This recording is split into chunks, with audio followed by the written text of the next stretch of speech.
Hello, everyone. Welcome to Dropping the Tea. Are you ready on tonight? Hello, everyone. I'm so glad to be here with you on tonight. We are going to be dropping the tea. Are y'all ready? Yes. Come on in. You know what we do. We like and share. Go ahead and start your watch party. Go ahead and let them know that Dropping the Tea is on right now. Hello, thank you for joining, Don. We appreciate you. Yes. Go ahead and share and like. We are so glad to be here on tonight. Yes, hello.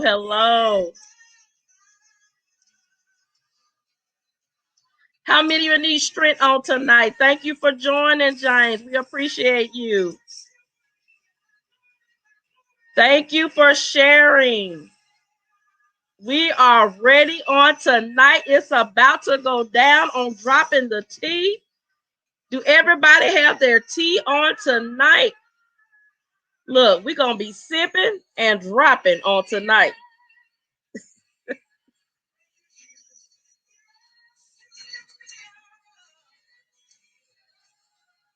Let me see you in the comments. You know what I'm looking for. Who's ready? I'm looking for who's ready. We got a great episode on tonight. I am super excited to be here. We are so glad to be here with you guys on tonight on this edition of Dropping the Tea.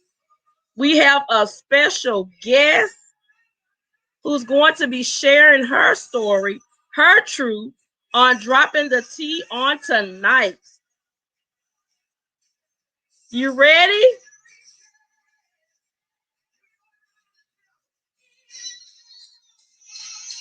So at this time, you guys, we're getting ready to bring our special guest on.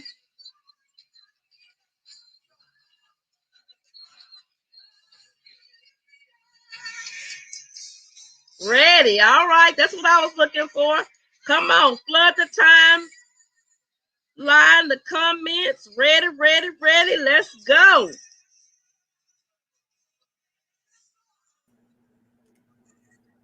Hello, beautiful. Hello. Hello to you. Woo, we are so glad to have you on Dropping the Tea on tonight. This is going to be an amazing night, and we are so glad that you are here on tonight. Yes. I'm so glad to be here. Thanks for having me. I'm excited and ready to dive into dropping the tea. Thank you Okay. for having me here with you tonight. You are so welcome. You are so welcome. We are so glad. We are so glad. So we're going to go ahead, audience, and get ready to drop the tea. We're getting ready. So I'm going to allow my guest at this time to introduce herself to many of you. And some of her followers are watching as well. So introduce yourself to the ones that have not seen you and who are not familiar with you. Go ahead and you can introduce yourself at this time. Absolutely. Again, thank you so much for having me to share this space on tonight, dropping the tea. I'm excited to be here. I am Tameka Shelone, aka the Soul Practitioner. Just a little bit about myself. I am a certified life coach, a trained counselor, speaker, and author of the upcoming book, From Trauma to Triumph, Healing the Unspoken Wounds. I am a native Washingtonian with Southern roots. I was born in Washington, D.C., spent the first 10, 11 years of my childhood in South Carolina, and then relocated back here to D.C. In the D.C., Maryland, Virginia area, and have been here ever since. So that's a little bit about me, and I'm just happy to be here. Awesome. Amazing. That is so good. We're just so glad. It's just I am so excited, you guys. I'm telling you, I've been waiting on this night and I love it. My guests are so excited with us. So we want you to tell us a little bit before we get into actually dropping the tea. Tell us a little bit about your childhood. Like, how many siblings did you grow up with? Did you grow up in a household where there was mom and dad present? Just a little bit background about your childhood before we get to dropping this tea. Sure. I actually was raised as an only child. I was an only child until 18 years old. My mom had my sister. Oh, So wow.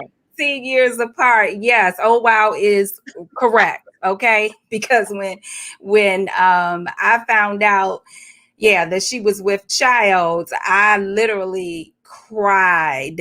Okay. I cried. So I grew up with my mom, a single parent. And my mom married when I was 16. And then Wow. she had my sister at 18. And I'll never forget, her and my stepfather took me and my stepbrother to Red Lobster and Mm. pulled out uh the sonogram, the Yeah, image. Yeah. the little picture. Yeah, yeah. And I'm like, what in the world is this? And just started crying. And so it was certainly a time where I just did not expect it. But when I tell you, she is the absolute joy of my life. My sister is now Oh. 26 years old. So yes, I did. I grew up an only child. Oh, wow, amazing. I grew up as the only child as well. I do have other siblings, but I didn't even know that some of them existed until much older. But yeah. And I have a similar story to say that my mom had twins who are the same age basically as my one of my middle daughters. So I can identify. Yeah. So like I have a daughter that's 27 and the twins are 28. Wow. Now, wow. But you know what? You also said something that's interesting, because whenever I'm asked a question about my childhood and how was I raised, I always respond as an older child. Now, the flip side to that is that my father shared with me many years ago how many children he has, and or Wow. he have, and the number is pretty high. And so Hmm. do know now of three of my siblings, but it's anywhere between 13 and 16 of us on his side. And I know three of them and recently met one of them about 2 years ago. So, Wow. So so maybe your daddy and my daddy are some kin. Because I honestly have a very similar story. yeah, yeah. Wow. Wow. Wow. Mhm. So was your biological daddy present in your life growing up? So, um, I think the best way to answer that question is this. I knew him as a little girl.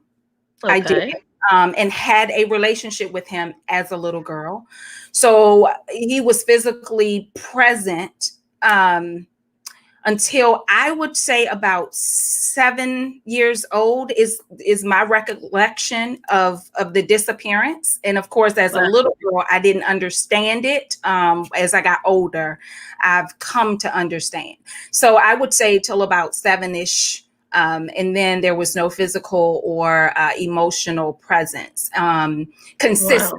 Yeah. And so as the years went on, I would talk to him maybe every couple of years. I would get a call from him, and, that kind of thing, or maybe every 5 years, that kind of thing. But yeah, Wow. yeah. So looking back, looking back to that point in time when you said you were about seven, um, do you think that it affected you in any type of way not having him present there? Absolutely. Absolutely. I know we're going to talk about the book later on, Oh yeah, but we're gonna get to it. it's definitely a piece in really how I start out the story of From Trauma to Triumph. I certainly believe that there is an impact and an effect when there is an absentee parent, caregiver, father, mother, physically absent or emotionally absent. Sometimes there are those who are raised with their parent being physically there but emotionally unavailable, and so there's impact and effect there. So for me, I didn't realize it again as a child. It wasn't until I got older, my later teens and certainly my 20s, where I realized that whole abandonment and rejection and how it began to play out in the type of guys that I sought after or sought me. The kinds of relationships and going through that whole abandonment or rejection. So I don't want you to leave. So I would do stuff to keep you near and close, or I would push you away before you walk away. So those are some of the things that, I did relationally, I think, as having the absence of him. And so seeking love in all the wrong places, I sought out older guys because I'm looking for that void to be filled and that safety and protection and security. Just unhealthy choices and unhealthy relationships. So yeah. Wow. Mm-hmm. So how was it in the household with just, mom? Did you always feel that void of, like, I know for me, like, I would look at other children who had their fathers present, and it would make me, feel some type of way. Like, how did you feel like around that time frame with seeing other children, like even at school or relatives or anyone that had their father present? Can you remember, go back to that place or tell a story? Like, how did that make you feel? That's a really good question, Yolanda. I think for me, I didn't really. Again, my stepfather came into my life. They got married. I was 16, so maybe about 14-ish, I guess, 13, 14-ish. My stepfather came into my life. I honestly don't really recall that effect because his presence, when I talk about the teen years, younger, little girl, teen years, I didn't really feel that because I did have my stepfather who tried very hard, bless his heart, to fill that void. But I was certainly fighting nail and tooth, like, okay, you're my stepfather, but okay. I had an older cousin who certainly stepped in and tried to, fill that void as well. I had a spiritual father who certainly tried to, fill the void. And I don't even know if it's really filling the void or just really stepping up and giving me that male presence.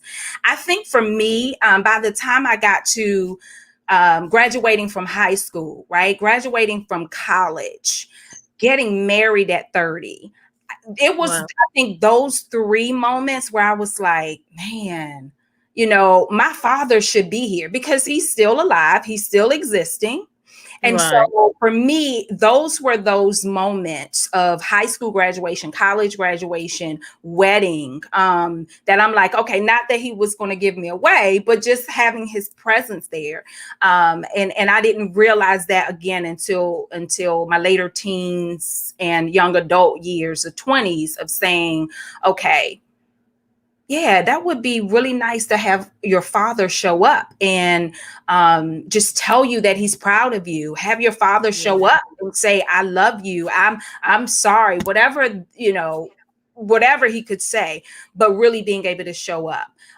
So for me, those were the instances where I would have hoped and wished for him to be there. Right.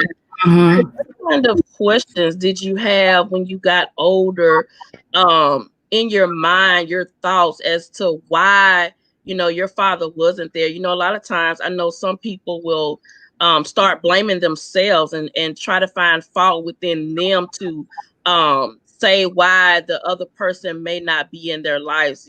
So what kind of thoughts did you have? What were you thinking? What questions did you say, I wish I could even ask him? to why he's not here, why he's not present.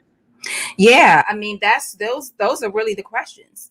You know, why are you not here? What happened? I also again, once I got to, I think the little girl didn't really have a whole lot of questions. Growing up as an only child with my mom, growing up very spoiled and, you know, at her hip. And so she certainly did an amazing job of being there emotionally for me, emotionally supportive and physically. And just, I was mama's girl, point blank, period. So I think as a little girl, I wasn't as focused in on where's that, what happened, where did he go, kind of thing. Again, that's as time went on and years, and then now I'm in maybe the preteen and teen years, and I'm like, okay. But when I had those questions, I also came to understand why he wasn't there. I came to Mm, understand parts of his life. I started hearing pieces and parts from, you know, people. And then I then knew that it was God's way. This is what I believe, of protecting me from okay. anything that could have taken place in the kind of lifestyle that he was then caught up in, right? And so Right. you just never know. You never know why God does what he does. And so I think that looking back, it was certainly God's way of protecting and making sure that God surrounded me with other men who could perhaps, you know, pour into me as a father should. And so those questions certainly are in your mind, like, where are you? What happened? Why did you leave? Why did you never come back? Right. And so the more Right. I talk this out, that 7-year-old girl, you know, just seven-ish, remember being dropped off, and then I'll see you later, and later never came. And so at Right. that point, you know, as I got older, I'm like, oh, okay, so yeah, he never came back. I wonder why. But as the years went on, I came to understand um, just his life and the direction that he took, that I believe was certainly safety for me. Wow. Mhm. That is amazing. And it's so interesting because I literally feel that same way. Our stories are very similar, and I feel that same way, and it's just it's good when you can get to a point of being healed till you can say that what happened that was bad for me, or that many would say, "Oh my God, you know, your father wasn't there in your life." That you can look back and say, "I feel like, but you know, God was protecting me." You Mhm. know, so it's amazing when you can get to that place and to that point. And there's some people I talk to that are 40 and 50 and 60 even years old that still have that void and that hole in their, you know, their spirit, their hearts, and they have not even, you know, thought about or even factored that it was possible that God could have allowed them to be in safety, you Mhm. know, and protected them so that they didn't get hurt and, you know, get exposed to some of the things that our fathers or our mothers, because in my case, I was abandoned by both, Mm. that our father or our mothers, you know, was participating in, or the lifestyle that they were doing. So that's just amazing when you can get there. So we're going to bag it up a little bit. We're going to go ahead and sip this tea because I don't know, you guys, are you ready? Because we got more tea to come. This is amazing and awesome. We're going to sip our tea. Mm. So we're Yes. gonna go back and back up just a little bit. Let's Mhm. go back to basically why we're even here today, like your flagship story of, you know, your college years. Let's go back to that place. Let's Mm. go back to, yeah, we're about to drop the tea. Let's go back. So That- what was college life for you like? Let me exhale here. Yes. And so college life for me started out a little rocky. This is where I was really introduced to um, an experience that I talk about as traumatic. And so while it is that I am entering college, my freshman year, I'm at HBCU, I'm excited about the college life and nervous at the same time. I didn't go far away from home at all. I stayed within the DMV. And so I am entering as a freshman, and I am engaging in my very first relationship, who with someone who happened to be a seasoned older guy. And so we're dating for several months. I was very clear on where I stood as this good Christian girl who's going to wait until she gets married to have sex. I Yeah. had in my mind, I'm going to do this 4 years of undergrad. I'm going to work for a couple of years. By 25, I'm going to get married, start having children, picket white fence. Let's do the daggone thing. Live happily ever after. That was in my mind. And so what ended up happening, he and I had sex for the first time at 18 years old, freshman in college. And for many years, I stated that we had unconsented sex. It wasn't until recent last year in therapy where I was able to put language to my experience. And no longer do I say unconsented sex. It was date rape. And that experience devastated me. As a result of that experience, I became pregnant. So we're talking about college life. We're Yes. talking about, I go in with one, thing in mind, and I'm going to stick to this is the plan, this is the goal. Become pregnant, and I had to make a decision. What am I going to do? I'm the good church girl. I am having to make a decision where guilt and embarrassment and shame has already begun to fall upon me because, one, it's not what I wanted. I did not consent to it. I end up getting pregnant, and then I had an abortion. So I made a decision to abort my child. And so that was the beginning of college life. And so even from that experience, I had to get myself together. Isn't that what we do when we go through our experiences and we're not really dealing with it so we can heal from it? We get ourselves together and we keep it moving. Moving. So that's what happened. I had to make a decision. Right. So around that time, did you confide or talk to anybody about what had happened? Or was you really just in a place of just some people just go numb and they just keep it moving as though nothing has happened. So if you can remember, like what were you feeling at that moment? What when it had happened, how did you resonate to what had happened? Yeah. What were your emotions? What were you feeling? Numb was certainly one of the emotions, right? And so I was certainly numb. I was devastated. I was hurt. I was angry. I carried a lot of emotions and not really being able to talk about it. There was one particular person that I did have an opportunity to talk to about it. Who happened to have been one of my professors at school, turned mentor. She noticed I was missing class. She noticed I was not myself when I did show up for class and pulled me to the side and had a conversation. Are you Wow. okay? I remember Wow. it like it was yesterday. Are you okay? And that gave me the opportunity to break down and to tell her. So that's the person that I was able to share it with. And even at that moment, I did not share about the unconsented sex.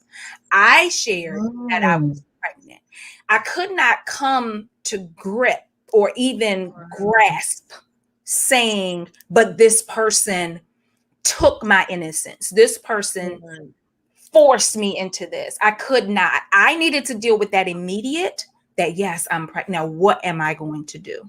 So she was the person that noticed something wasn't right. Yeah. Wow. Mm-hmm. That's amazing because especially in college, they really treat you like, you're grown, you're on your own. It's not every teacher or professor, but there's a lot, because I'm in college right now. There's a lot of professors that they don't key in or pay attention to things like that. So I think that's a key point that you're making right now, that not even only in college, but high school.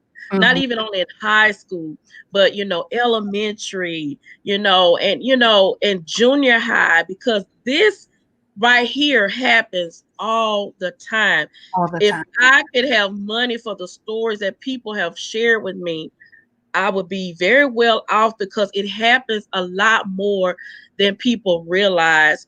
And who's protecting, the children, the young ladies, the young boys, even, I know it happens so much more to Mm-hmm. our women, but it happens to boys and guys as well.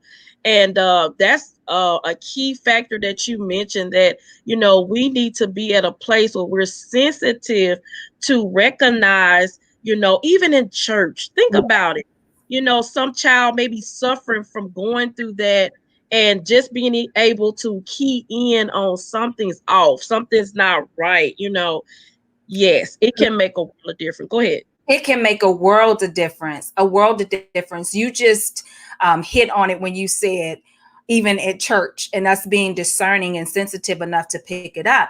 One of my triggers, because I'm 18, I'm still, in the DMV for college. And so on the weekends, I came home, I went to church. And then my first year I was on campus. And then the other 3 years I was at home commuting, but I was at church. So now I've made the decision to abort my child. I go through that whole process, and I have to go to church on Sundays. So think about this. Sundays, maybe once a month or every other month, there are baby dedications. Wow. So I'm very active in church, right? I'm active in church, all of this. And so baby dedications come around. I am a weeping willow mess. Wow. So for me, it's a trigger, because Right. knows what I have endured, what I've gone through. And so I'm at baby dedications and I'm just crying. And I'm like, oh God, they're going to find out. They're going to know, maybe she had an abortion, maybe, or no, maybe they think she's just crying because she loves babies. And this is so emotional and this is so Right. beautiful. But it was one of the main triggers for me that I could not get myself together. I dreaded having to be in service for baby dedication. And Wow. so as time went on, I think I became numb to it, because you're telling yourself, because at this point, I still haven't had therapy. I haven't gone to counseling. I haven't Right. talked about it. And so I became numb and just like, okay. And eventually it kind of faded away. But that was key. If we can, perhaps be a little more discerning or a little more sensitive and that kind of thing. So Yes. And paying attention, behaviors. mm-hmm. A lot of times I would tell people, especially like people I knew that were like teachers, and they would complain about the child that sometimes was, having behavior issues. And I would say, pay attention, because a lot of times it's something going on, and they're reaching out. Pay attention. I was one of those children, cutting up, acting up. It was so much, going on within my home life. And so I always tell people, pay attention, because you just don't know, you could actually save somebody's life. So Mm-hmm. I want to go back a little bit. So when the moment this happened to the moment now you find out that you're pregnant, Mm-hmm. who's helping? Who do you confide that in? I mean, are you 18 years old dealing with this all by yourself? Who do you tell? Who do you go to? How do you even know where to go get an abortion? Like, how to take us to that process? Yeah. So again, I confided in my professor turned mentor, and really she provided a level of guidance. I remember her being spiritual and, praying and, whatever decision you make, that it's okay. I remember even the conversation with her. She was a woman who was a single woman and who was unable to conceive. I'm telling you, this was so strategic. And I'm, Wow. oh my God. So she's sharing, Wow. and she shared it with me in a sense of, if I decided to keep my child, that she would adopt the child. These are conversations I'm having at 18. Wow. But it was not something that was forced or just like, okay, it was, here are some options, are you Right. going to talk to your mom about it? I was like, it's no way that I can. I just can't talk to her. Now I can talk to her, but I can't talk to her about this. Because I'm just, at this point, I'm just like, this cannot be happening, not to me. And so having that conversation with her, and here are, some of the options, and this is an option, you can keep it and you will get through it. I promise you, you will, or you can keep it, I'll adopt. And there were, abortion is also an option. Because now I'm thinking, like I told her, I said, I don't know that I can keep this child. I don't know that I'll be able to live with. And so here it is now on the other side, right, of it. But as an 18-year-old, I'm thinking about the shame, the embarrassment, the guilt, the Oh, condemnation, yes. all of this, that I was not able to. So talking with her certainly helped. And I really can't remember. I don't think we had Google and, all of that to kind of, but Right. what I did know was I knew about Planned Parenthood. I knew that, whether it was the news or whatever it was. So I just know that I started calling. I think we had phone books during that time, whatever. And I'm like, okay, so let me start doing a little bit of research. Let me make some phone calls, kind of thing. And that's, yeah. And so one of my girlfriends, actually, once I started making calls and made the decision, one of my girlfriends, I remember the clinic saying that there should be someone with you to help to drive you home. Right. And so I contacted one of my very good girlfriends, and I didn't want to go into a whole lot of detail. So of course I had to tell her, that I was pregnant, I was making this decision, and I need you to go with me and drive me home. That's basically the conversation we had. Didn't go into details about any of the, how it happened, what happened, none of that. Yeah. Wow. Mm-hmm. Wow. Yeah. Yeah. So I want to go back a little bit further because, as you know, your story is so powerful, and we're here to help the people. We're here to bless the people, help the people, bring insight. Um, I want to talk about, because this is something I noticed that some young ladies that was in college, shared some similar situations that happened just like this. I want you to elaborate and talk a little bit about the trust that sometimes, like, okay, what I'm trying to say is, like, for me as a mom with 3 daughters, I'm always saying, don't be so trustworthy. Don't just, oh, he cute and he this or whatever. Don't just be so mesmerized to, you know, um, talk about, because a lot of times people like, oh, he's a cool dude. Oh, he's this. Oh, I don't have to worry about him. Was it like that with you? Did you feel like at that time that he didn't portray anything that said harm, or any signals of anything that would make you think he would even do anything close to that? As I look back, in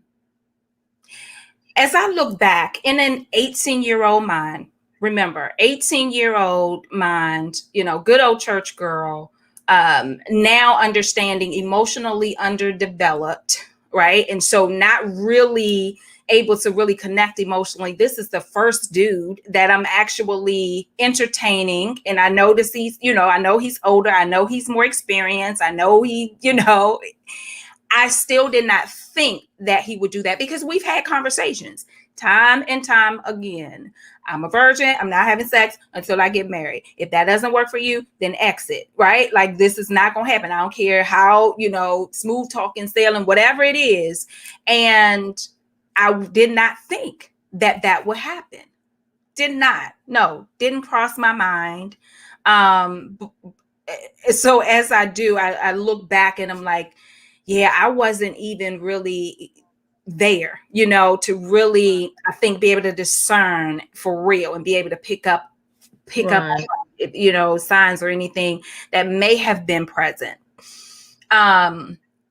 And so sometimes we're just naive. Sometimes Yeah, we're sure. inexperienced. You are, naive, and life happens. Right. And life Right. happens, So yeah, as I look back, no, I wouldn't have thought, okay, he would do this, and go to that extent. I don't want to say extreme, but to that extent. Yeah. Wow. Mm-hmm. So after the assault happened that you were trying to process, and at first you really didn't identify it as assault, you just kind of named it as, unconsented, sex. Did you ever tell him at that time that you were pregnant, or did you just, you just cut him off altogether and didn't have anything else to do with him? Oh yeah, he knew. No, we had the conversation. I mean, I certainly went. I certainly isolated myself and really just didn't want to talk because, again, I'm trying to process this piece, right? Because before I even knew that I was pregnant or missed a cycle and trying to figure out, oh my goodness, what's going on? A few weeks have gone by, and so for me, I'm like, I don't even want to talk because I knew that it was unconsented. So what? I don't need to have conversation. But once I found out, then yes, I did inform him. And at times what's typical is, whatever decision you made, that kind of thing. It wasn't, Right. no, hey, it was whatever. And I'm like, yeah, no, no. It would be a no. Now, on the flip side, I mean, I certainly have worked with other women and have talked to other women, and other women have confided and shared stories, even through coaching and counseling, who did experience rape, date rape and otherwise, became pregnant and had the child, right? And so there's certainly, both sides to the spectrum. And so it was just a decision that for me, I just, I could not really handle all that took place to get to that point. Right. Yeah. So how long did it take before you did tell your mom? Was she the first person besides the teacher that you shared it with?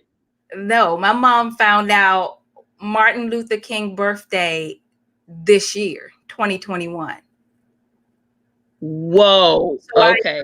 I never told the story. Wow. I never shared it. So what ended up happening, I had a women's conference maybe about 5 years ago or so. Oh, wow. I started having them in 2013. And so 2013, 14, it may have been 2015-ish, 2015, 2016. And it was Be Made Whole. And I was closing out the conference, and time had gotten away from us. So I had guests to come in and speak and all of that. And we were closing out. And in closing out, all I said was something about, as we close, and about being made whole. And unconsented sex is what?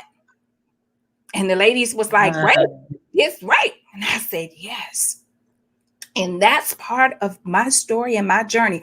But that's all I said. I couldn't go into detail because God had gotten the best of us.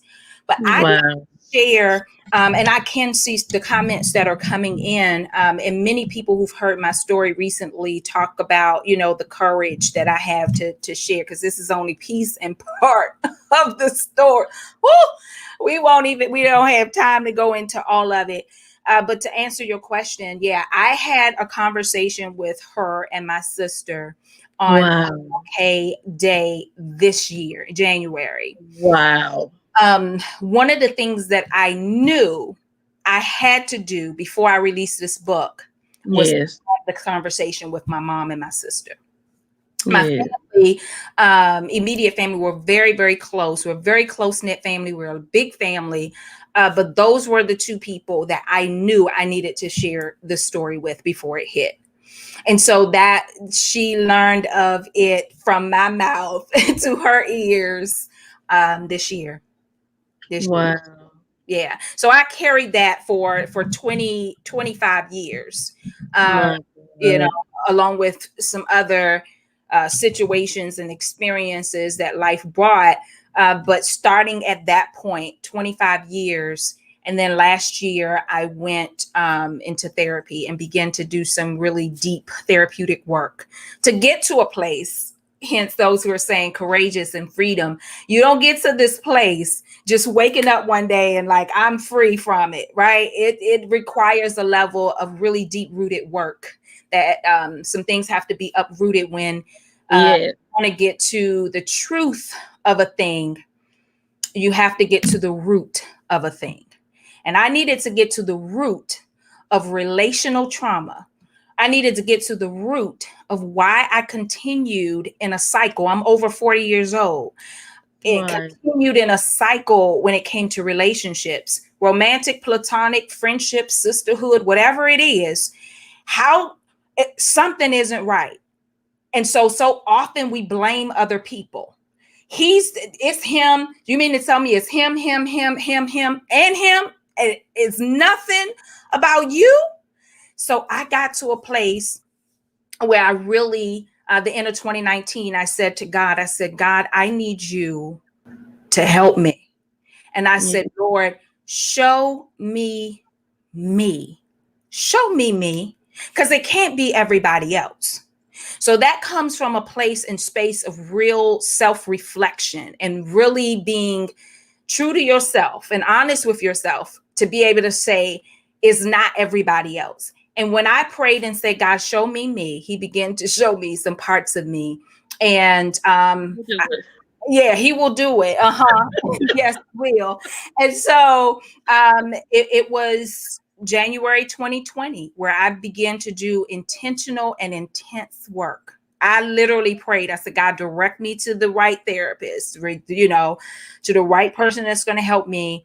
And that's what I spent 2020 doing, was really getting to the root. And that's where I was able to, that's the person, my therapist, where I was able to share. We had to do this timeline, and she wanted me to start my timeline with my first male relationship. We talked about my father. Now I need you to start with these romantic relationships. And it started with my 18-year-old self. And that's the first person I was able to really say, okay, here's my raw truth, naked and unashamed. This is what happened. And by the time we couldn't even get to number 2, 3, 4, 5 on the timeline, we're stuck at this first one at 18 years old in 1995. And she Wow. says, wow, that must have been traumatic for you. I literally looked at her like, excuse me? Because I'm telling her the whole story. And she said something that made me pause. She said, that must have been traumatic for you. Now, my brain goes straight to the root of traumatic trauma. So I said to her, are you telling me that I experienced trauma? And Wow. she looked at me and she said, perhaps. So we have this strange look in dialogue again. So for those who are tuned in, part of the work that therapy, counseling, coaching, what we do is help put language to your experiences. So not only was it unconsented sex, I'm not calling it rape. I didn't call my experiences trauma. I What, know girl? this is just, yeah, that just happened. Like that's just happened. Wow. So last year was the first year that I realized that I had been traumatized. Wow. And that's just Girl, we got to sip some tea on it. mm-hmm. Yeah. Wow. Yeah. Mm-hmm. Yeah.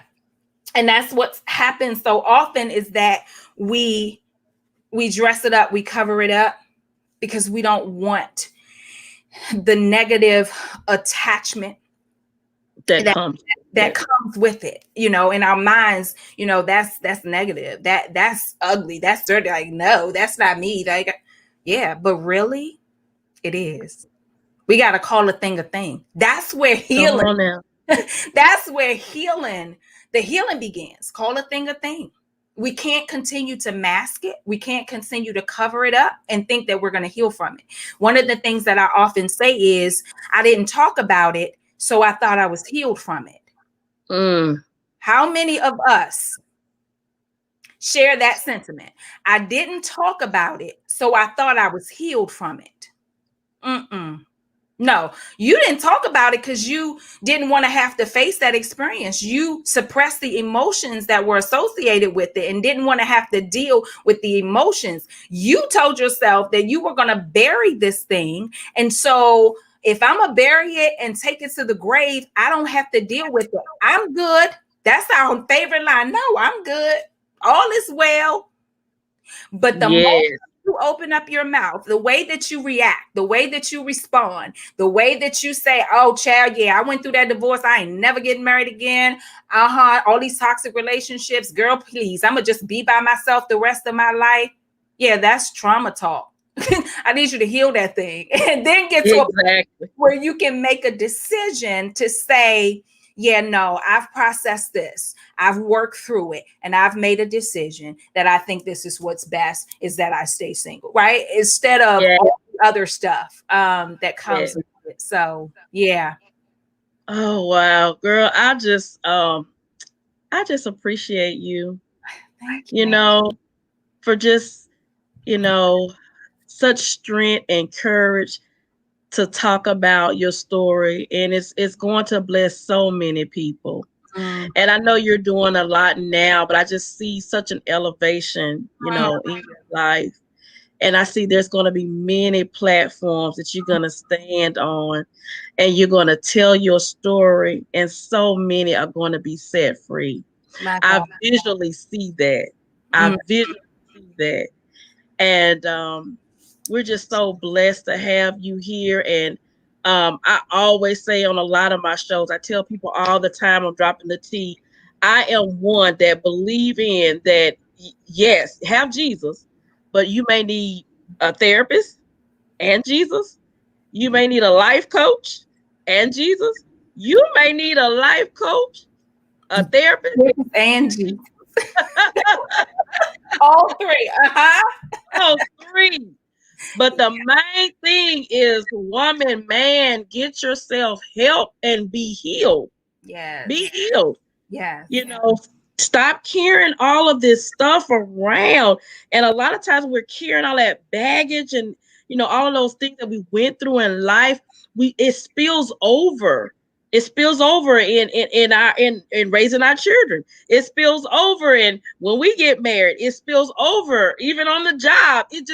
It spills over. So you got to get to a place where you can identify that I need healing. And by all means, most of you already know the foundation is definitely Jesus Christ. But, for some people, Jesus may take you through, a series of detoxing and helping you to heal and, sending you to the right scriptures and prayer and fasting. And that's great. And that's wonderful. And that's good. But if you need more, get it. Yes. The main thing is that you get healed. Yeah. That's the main thing. And I tell you, your truth, your story is just so amazing. And this is something that needs to be talked about a lot, because I promise you, it happens. It happens a lot. Yes. It happens a lot. And, even recently I went to a luncheon, and I shared a piece, like you said, a piece of my story. And it was so many people that came to me afterwards and said that, it gave them hope. Yes. Because now one young lady said it let her know that she's not alone. So Yes. you're going to be giving so many people hope, and Mm, you're going to be letting so many people know that they're not alone. And mm, I always say that I feel like we all have crosses in life to bear. We don't bear the same cross like Jesus himself, but we bear a cross, and many of us go through things, you know, and I'd be like, Lord, I look back, I'm like, how did I even come out of it? But He uses all of those things so that we can minister to other people, so mm. that we can show other people that, God will bring you out. Yes. And girl, hallelujah. Woo, look, I'm about to go somewhere else, but I feel a shield. But God is so amazing, and he's so good and wonderful. How he just cleans us up and make us whole and brand new, and how God forgives us of all Yes. of our past. Yes. Don't you ever walk in any condemnation, because God forgives us and he wipes the slate completely clean. Yes. And many people, if they would only tell you their darkest secrets and Mm, stories, you know, come on now. I mean, yes. we all got some dark stuff, and God cleanse us and make us white as snow. And so I'm just so grateful to have had you on Dropping the Tea on tonight. So I'm going to give you space and time to tell the people how to get in touch with you, all your social media handles, you to promote and say a little bit something about your book and any other items that you may have that's for sale, because we want the people to connect with you. We want everybody to get this book, get this book and bless somebody else. You will be surprised. You can be a blessing by buying the book and sharing it with somebody else that, some of us got to deal with us in discernment, and you'll know when a certain person has went through something, similar to that, or, dealing with rape or molestation, and it will help them. It will bless their lives. So Yes. at this, tell the people, yes, you went through all of that, but what God has done for you now and who you are to this day, and, and your prayer, just everything you do. The floor is yours, girl. Just Listen, I am so grateful for the opportunity again to really just share on this platform and to be what I hope was a blessing. Certainly, I am. What I believe is that our pain produces our purpose. And I thought I knew my call. And it wasn't until I began to do therapy last year and start working on the book and all of that good stuff, where I came into a greater understanding of my purpose. And so I am here to bring healing and hope and transformation to those who have experienced relational trauma. I really am passionate about helping you heal your mess, your mind, emotions, your spirit, and your soul, so that you can reclaim your life, rediscover your power and your voice, and to return to a healthy sense of self. I could not have done this on my own. I do know the power of prayer. I do have a therapist. I am a certified life coach and trained counselor. I do believe, with it being Mental Health Awareness Month, that we can have Jesus and a therapist, that we can have prayer and practical coping skills and tools and strategies to help us be able to begin our healing or continue our healing journey. So, From Trauma to Triumph, Healing the Unspoken Wounds will be released in just a few weeks. I'm super excited about it. For those of you who are a part of my family, my immediate family or team, I want you to drop in the chat where, look sure. I want you to drop the link in the chat for me. You all can pre-order the book From Trauma to Triumph, thebook.com. Oh, listen here. Yolanda is on it. Her team is on it. That's where you can pre-order the book. The book will be released this month in just a few weeks. We're super excited about that. This is a story, healing the unspoken wounds. You all heard about the rape, you heard about the abandonment, you heard about the abortion. I also talk about my divorce and suicidal ideation and attempt, losing absolutely everything and having to start all over again. I think I am a living testament and witness. I don't look like what I've been through. And we know the other cliche, you see my glory, but you don't know my story. I want you to go and pre-order From Trauma to Triumph, thebook.com, as I share my story of not just trauma, but of triumph. And triumph is great victory. And in order for us to get to that place and space of great victory, we got to work the middle. And it's in the middle where we do our healing and recovery work so that we can get to the other side and experience a level of freedom, a level of courage, a level of peace, and understanding that there is therefore no condemnation to those of us who are in Christ, and that God sets us free, and that we are forgiven for whatever sin that we've committed, whatever choice or decision that we've made that may not have been pleasing to him. The moment we ask him to forgive us is the moment he forgives. So From Trauma to Triumph, healing the unspoken wounds will be out this in just a few weeks. I want you to go and pre-order that. My prayer call, Morning Glory, is every Monday morning at 7 a.m. Eastern time. You can connect with me on Facebook and Instagram. My handle is I am Tameka Shelone on Instagram and on Facebook. I am Tameka Shelone. YouTube and Twitter, Tameka Shelone. I hope that you would connect with me. I look forward to connecting with you in return, and I pray that this has been a blessing to you. God bless you. You're on mute. It has definitely been a blessing having you here, Queen, on tonight. Amen. Everybody, did she not drop the tea and tell her truth on tonight? The comments was getting blowed up, and we're so grateful for everybody that tuned in on tonight on dropping the tea. If you did not get an opportunity to share this, please go and share this and bless somebody's whole life, because truly this woman here dropped the tea on tonight, and we are so glad to have each and every one of you to join us on tonight. So we're going to say until next Monday on Dropping the Tea, 7 o'clock Central, meet me or beat me here for Dropping the Tea. Until next time. All right, Queen, let's take it out.